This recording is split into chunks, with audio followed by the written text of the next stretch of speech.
once knew it again, whose real name was William. His primary All started with the whole breakdance movement. The whole idea of hip hop was that you were involved in some kind of way. You were either a rapper, a breakdancer, a graffiti artist, a DJ, an MC, something like that. Yeah, you couldn't just be a bystander. He grew colder. He started hanging out, selling bags in the projects, checking the young chicks looking for hit and run prospects. He was fascinated by one of the best early stories is when we went to New York City. The local youth worker took we've been arrested a few times, and we're kind of getting sick of being arrested for something that we felt so passionate about. So we went to the local council planning building down in North Shields, me and my friend, who were from this area, like the Meadowell, and we sort of approached them and said, is there any way we would be able to do like a legitimate painting, like a big piece of artwork using spray paint.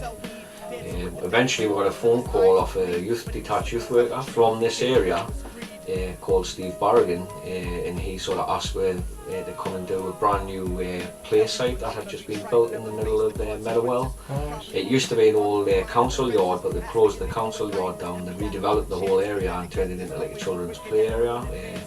It was a really nice little spot, and we got our very first ever commission in 1987 in the park, and it said The Park. Because we're burning in the melting pot.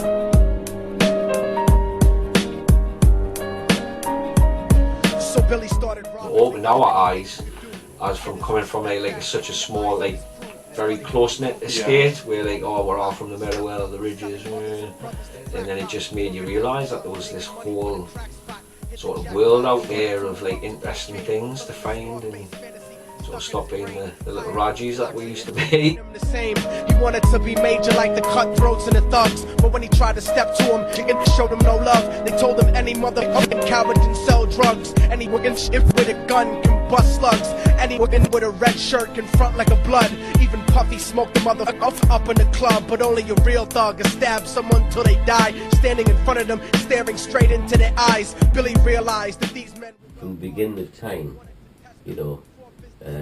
people have scrawled in the caves, they've left messages. So as time, as we've evolved, we've put some kind of message and we try to pass on and communicate with each other. And to me this was just another side of it. We know it's gone off in different dimensions and it's related to, or it was with gangs and drug messages and this, that and the other. But once we had hold of something, I realised how exciting it was. Asking him to do in life if he had another chance, but then again there's always the wicked that knew in advance. Dance forever with the devil on a cold cell block, but that's what happens when you rape, murder and sell rock. Devils used to be God's angels that fell from the top. There's no diversity because we're burning in the melting pot.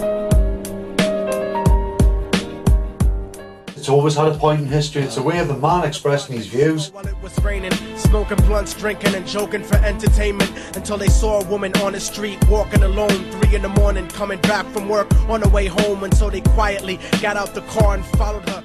It's always had a political undercurrent. I think that's one of the reasons where the word graffiti came about. Got your chance to be raw, so Billy yoked her up and grabbed the chick by the hair. Today, has it got a role in society? It always has a role in society. Any art form has.